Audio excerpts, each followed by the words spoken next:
This is one of my favorite chapters because there's so much to learn and apply in this chapter. Let me share my insight verse by verse, and I would encourage you to pay attention to the questions that I bring up as they are relevant to helping you apply the lessons to your own life. After Nephi finishes his conversation with the Lord that we have read about in chapter 2, he returns to Lehi's tent. When he does so, Lehi tells him that he has dreamt that the Lord commanded him that he and his family should return to Jerusalem because Laban had the record of the Jews and a genealogy of his family chart and his ancestors engraved on plates of brass. And because of that, the Lord commanded Lehi to send Nephi and his brothers to Laman's house to get the plates and bring them back to Lehi. And when Lehi told his sons this, Nephi's brothers began murmuring and grumbling about it, saying that Lehi was insisting that they do something super hard. But Lehi told them at that point that he is not the one saying it, and God is commanding that it is done. And so he tells Nephi, "My son, go and the Lord will bless you because you have not grumbled about it." And Nephi replies to his father saying, "I will go and do the things God has commanded me to do, for I know that when the Lord has commanded us men to do something, he has also prepared or thought of a way for us to do what he has asked us to do." Ponder this. I love this answer of Nephi's. I will go and do what the Lord has commanded me to do. He didn't even hesitate or even think about it. The answer was immediate. And Lehi was very happy to hear Nephi say this, for he knew that the Lord had blessed Nephi. Ponder this. How did Lehi know that Nephi's immediate understanding and acceptance was a blessing from God? He knew because one of the gifts of having the witness of spirit is the calm, confident sense of knowing or truth that comes when God wants you to do something. And then Nephi and his brothers traveled back up through the wilderness with their tents to Jerusalem. This was not an overnight journey. It was a long, hard trip that took days and nights and was dangerous. And once they reached Jerusalem, they all talked together to decide what to do next. Then they did a sort of a pulling of straws sort of game to choose who would go to Laban's house and who would stay behind. And Laman ended up having to go to meet Laban at his house. Ponder this. Why would anyone cast lots to do something? Usually it's because no one wants to do it, or because everyone's scared of doing it. It is an interesting perspective to note that Nephi and his brothers do not sound happy or comfortable to go and ask Laban. When Laman went to Laban's house, he asked Laban for the records on the plates which contained the genealogy of Lehi. Laban got very angry and threw Laman out from his house, calling him a robber whom he would kill, saying that he couldn't have the records. Ponder this. This sounds like a big reaction for just a simple request, right? Obviously, there's something more going on here. It sounds like Laban didn't really have true ownership of those plates, and that because he had chosen to keep them and not give them back, he was willing to do anything, even evil, to be able to keep them. Laman ran away back to the others and told them what Laban was threatening to do and had done. And all the brothers were very sad because they knew that Laban wouldn't give them the plates and that we would have to go back empty-handed to their father. Ponder this.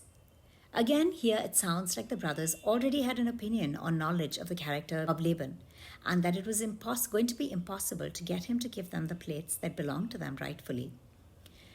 And then Nephi stood up and said, "As the Lord liveth and we liveth, let us not go back to our father until we accomplish the thing that God has commanded us to do." Ponder this. Nephi sounds like he's making a vow.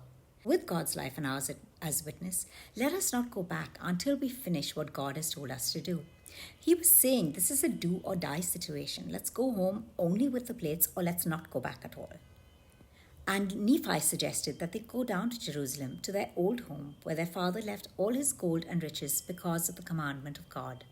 Because Lehi knew that Jerusalem must be destroyed because of the wickedness of the people, for they had rejected or turned away from the words of the prophets. So if Lehi had continued living in the land after he'd been told to flee from it, he would have also have died. So he had to leave. Ponder this. Nephi starts to plan a way that he can both convince his brothers to try again to get the plates from Laban and to convince or bribe Laban to give them the plates. He convinces his brothers that God in his wisdom is insisting that they should get and safeguard the records of their ancestors for their children to know their language and the history of their forefathers. And also so that the words that have been spoken by the holy prophets from the time the world began, the words that were told to the prophets by the power and spirit of God, can be saved and studied by their descendants. These records that they're trying to keep were a legacy of the spiritual history of ancient Israel, so it was important to them. Ponder this. By pointing out to his brothers the fact that the legacy of their shared history on the plates was important to them all, as it would help all their children understand and learn about their ancestors and keep their heritage and keep the laws of God, Nephi manages to convince his brothers that it is important to somehow recover those plates, even if they had to bribe Laban with all the precious things that Lehi had left behind. And after telling his brothers all this and more, Nephi was able to persuade them. And then he was able to persuade them to go down to their ancestral home where they had gathered all their gold and silver and precious things. And after they gathered all these things, the brothers went back up to Laban's house.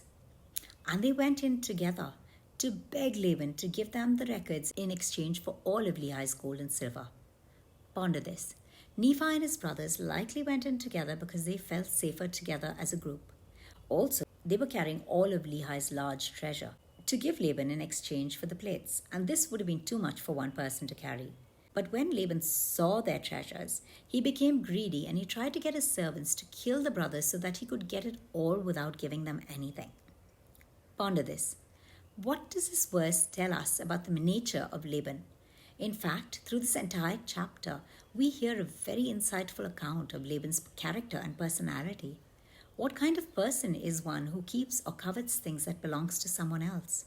I want you to notice that at every step, Laban had the choice to do the right thing instead of behaving or choosing to behave the way he did. And because the brothers ran from the servants who were trying to kill them, they had to leave all their treasure behind, and Laban got all of it. And they fled into the wilderness, and Laban's servants lost them because they hid in a rock to escape. After this, Laman and Lemuel were angry with Nephi and with their father Lehi, and they said many hurtful things to them, to their younger brothers, and beat them with a rod. Ponder this. Laman and Lemuel were very angry with Nephi because they had been sure that Laban would not hand over the plates no matter what. They were sure that this was an impossible task that they couldn't do. And having seen all the material wealth that they had left behind, lost again, and now this time forever, in an attempt to reason with Laban, they was angry and bitter and unforgiving of Nephi, whose suggestions all these approaches were. Laman and Lemuel were always more worldly than Nephi. The material things mattered to them. And when Laman and Lemuel were hitting Nephi and Sam with a rod, an angel of the Lord stood before them, saying, "Why are you hitting your younger brothers with a rod? Don't you know that the Lord has chosen Nephi to be a ruler over you because of your bad behavior? Look, you will go up to Jerusalem again, and the Lord will deliver Laban into your hands." And after the angel spoke to them, he vanished. And after the angel had gone, Laman and Lemuel began to murmur again, saying, "How will the Lord deliver Laban into our hands? Because Laban is a strong and mighty man, and he has an army of more than 50 people, and he can easily kill 50 people himself, so he might easily kill us too." Ponder this. Why do Laman and Lemuel murmur so much when faced with something that's difficult or challenging? It is so easy when faced with a challenge to see all the things that can go wrong and to procrastinate or walk away from it. Have you a tendency to do this? But honestly, challenges are part of life, and it is when we try to do something challenging and we ask for guidance from God that we allow Him to teach or coach us on how to overcome that problem. If this is something that you struggle with yourself when it comes to doing hard things, remember to ask God for guidance by humbling yourself and acknowledging that you need help no matter how big or small the problem. His help through insight and guidance is easier for you to see and understand when you are humble about asking for guidance versus thinking that you can get through it on your own. The words that I keep hearing and reading through the chapter that stand out to me are commandments, presence, wisdom, preserve, and spirit. These are all words that I can see apply to where I am in my life right now. I encourage you to read through the chapter and mark the words that stand out to you. Then see if they help you make sense or guide you about anything that you're dealing with right now in your life. The most important question and personal insights that I believe we can get from this chapter is to see how we can be more like Nephi and less like Laman and Lemuel in the way that we handle situations in our life. What can we learn from Nephi, Laman, and Lemuel? The things that we can learn from Nephi: agree to go and do what the Lord asks us to do, or go through the situation or experience that He brings into our life. Remember to do what you think the Lord wants you to do, after asking Him for guidance. Choose a path that you know He will approve of, not a path that a material man would choose. If you're trying to deal with something hard, understand that you need to see what the Lord wants you to do with this, and the Lord's path will always lead you through the challenge, it won't avoid it. So trying to avoid the problem won't help you solve it. The Lord wants you to grow and grow through the situation in a way that makes you a better person. Or to learn from Laman and Lemuel. Don't focus on fear. Focus instead on doing the right thing and taking it one step at a time. Focus on doing what God would have you do, even when it looks harder than any options that you could come up with for yourself.